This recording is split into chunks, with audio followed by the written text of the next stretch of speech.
नीलम एक उम्दा स्वभाव की धनी लड़की, माँ बाबा की इकलौती संतान होने से जरा ज्यादा ही लाडली। उसकी कोई भी बात बिना किसी शर्त या रोक टोक के मंजूर होना आम बात थी। माँ बाबा ने कभी भी उस पर कोई बंधन नहीं लगाए। बचपन से लेकर युवावस्था तक वह अपने सपने अपने अंदाज में जीती रही। माँ बाबा ने दी इस आजादी का नीलम ने कभी गलत उपयोग नहीं किया। कॉमर्स से पोस्ट ग्रेजुएशन करने के बाद एक कंपनी में अच्छे ओहदे पर उसकी नौकरी लगी। सब कुछ मन मुताबिक होने पर माँ बाबा ने उसकी शादी करने की सोची। रिश्ते तो बहुत आए, उनमें से उन्मेष का रिश्ता सबको पसंद आया। उन्मेष की 2 बहनें थी, एक की शादी हो चुकी थी तो दूसरी उससे छोटी थी। घर में माँ बाबा और दादी थी। सब कुछ ठीक ठाक देखकर शादी हो गई और नीलम ससुराल आ गई। ससुराल में नीलम इस तरह घुल मिल गई जैसे दूध में शक्कर। 10 दिनों में ही उसने सबकी पसंद नापसंद जान ली। सबके मना करने के बावजूद वह किचन में हाथ बटाने लगी। सासू माँ और दादी को तो वो अपनी परछाई लगने लगी। ननद उन्नति तो उसके आगे पीछे घूमती रहती और उससे कई ब्यूटी टिप्स लेती रहती। कुल मिलाकर नीलम ने अपने स्वभाव से सबका दिल जीत लिया। शादी के 10 दिन बाद दोनों ऊटी घूमने गए। ऊटी में दोनों में अच्छी बॉन्डिंग बनी। एक दूसरे का स्वभाव पसंद नापसंद अनेक बातें जानकर दोनों और एक दूसरे के करीब आए। 8 दिन पंख लगाकर उड़ गए। उन्मेष कल वापस जाना होगा।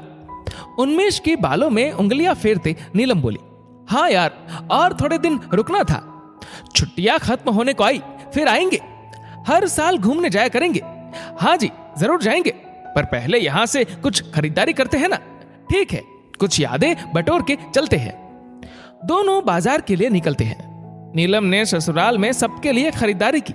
सासू माँ और दादी के लिए साड़ी, आनंद उन्नति के लिए कुर्ती, ससुर जी के लिए नेहरू जैकेट और घर में सजाने के लिए वंदन बार। अरे यार चलो, हो गई शॉपिंग, उन्मेष बोला। एक शॉपिंग हुई, एक बाकी है। अब क्या बाकी है? होटल जाकर पैकिंग भी करनी है। उन्मेष, मुझे मेरे घर वालों के लिए भी खरीदारी करनी है। अब उनके लिए क्यों? सारा तो है उनके पास। उकता कर वो बोला, सारा तो तुम्हारे घर भी है, फिर भी दिया ना सभी के लिए कुछ ना कुछ। शादी हो गई यार, अब ये मायका मायका करना छोड़ दो, कहकर वो बाहर निकल गया। नीलम को उसकी दकियानुसी सोच पर गुस्सा आया, पर यह सही समय न था बोलने के लिए, इसलिए वह चुप रही। नीलम ने दुकानदार से कुछ कहा और बाहर निकल आई।